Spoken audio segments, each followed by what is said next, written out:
We've all been there, right? You set a big goal, you start a new routine, but sooner or later, you end up right back where you started. Well, today we're going to dig into a powerful idea that says we've been looking at change completely backwards. The real secret isn't about what you do, it's about who you become. Okay, so take a look at this. This curve. This is the secret to huge, life-altering change. It shows the power of compounding. But we're not talking about money here or willpower or some trendy productivity hack. No, this represents something way, way deeper. The math here is it's stunning. If you can get just 1% better at something every single day, after a year, you're not just a little bit better, you are nearly 37 times better. That's the explosive power of small, consistent gains.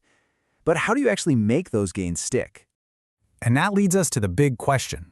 What if all that willpower, all that struggle, has been pointed in the wrong direction? What if the real goal isn't to force yourself to go to the gym, but to become the type of person who just doesn't miss workouts? You see, that changes the entire game. You know why most of us quit? It's because we get stuck in what's called the valley of disappointment. It's that long, flat part of the curve at the beginning where you're putting in all the effort, but you're seeing pretty much zero results. It feels useless. And honestly, this is where most good intentions go to die. But here's the thing. In that valley, progress is happening, even if you can't see it. Think about an ice cube in a room that's slowly warming up. The temperature goes from -10 to -5 to 0, and nothing happens. It's still a block of ice. Then, at that 1 extra degree, it finally starts to melt. Your effort is exactly the same. Every small action is building up the potential that's about to be unleashed. So, if the process actually works, why do our habits fail so often? It's because we're trying to change the wrong thing. We get obsessed with the outcomes we want, or the processes we think we should follow, but we totally ignore the most powerful layer of all.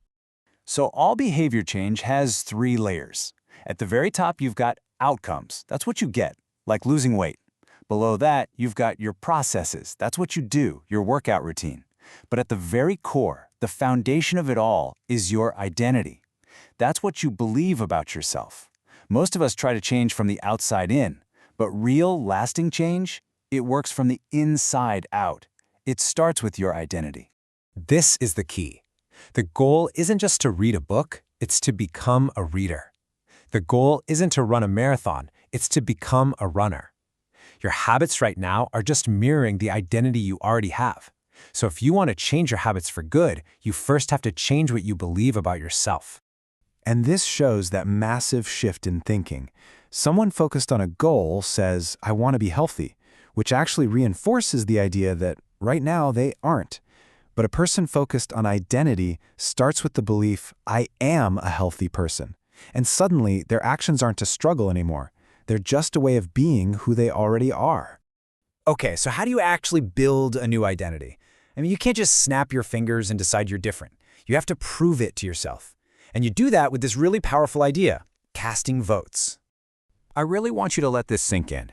Every single time you choose a salad, you cast a vote for, I am a healthy person. Every time you write just one sentence, you cast a vote for, I am a writer. These aren't just little actions. They are pieces of evidence that you are presenting to your own brain about who you are. And the best part? The votes don't have to be huge. Actually, they work best when they're tiny. You want to become a reader? Don't tell yourself you have to finish a book this week. Just read one single page. That's a vote. Want to be a disciplined person? Don't worry about the 5-mile run. Just put on your running shoes. That's a vote. See? You're just building the evidence, piece by piece. And listen, you don't need to be perfect. You don't need a landslide victory. You just need a majority.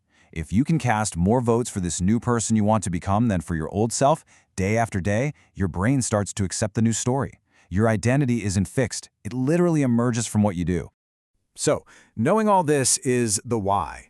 Now let's talk about the how. The real key is to make that very first vote of the day so incredibly easy that you just can't say no. The plan is actually super simple. It's just 3 steps. First, decide what kind of person you want to be. Not the outcome, the identity. I am a calm person. I am a writer. Second, you ask yourself, what's one small thing a calm person or a writer would do? And third, you prove it to yourself with an action that takes less than 2 minutes. This is the 2-minute rule, and it is your secret weapon for casting that first vote. Read every day becomes read one page. Do yoga becomes take out my yoga mat. Study for class becomes open my notes. The point isn't to get amazing results in those 2 minutes. The point is to master the art of simply showing up. That is the vote that matters more than any other. Now, you might have heard of the 4 laws of behavior change before, and we tend to think of them as the main strategy, but that's not quite right. They're better understood as tools to help you build and support the new identity you're creating. These laws are all about setting up your environment so that casting those daily votes becomes almost automatic. You make the cues for your votes obvious, you make the idea of casting that vote attractive, you make the action itself incredibly easy, and you make sure it feels satisfying right after you do it. But always remember, these tools are just amplifiers. They are not the source of change. They work wonders when they are serving an identity you've already chosen. You make it easy to put on your running shoes because you are a runner. The identity has to lead the way. So it all comes down to this. Goals are about the future. Systems are about the present.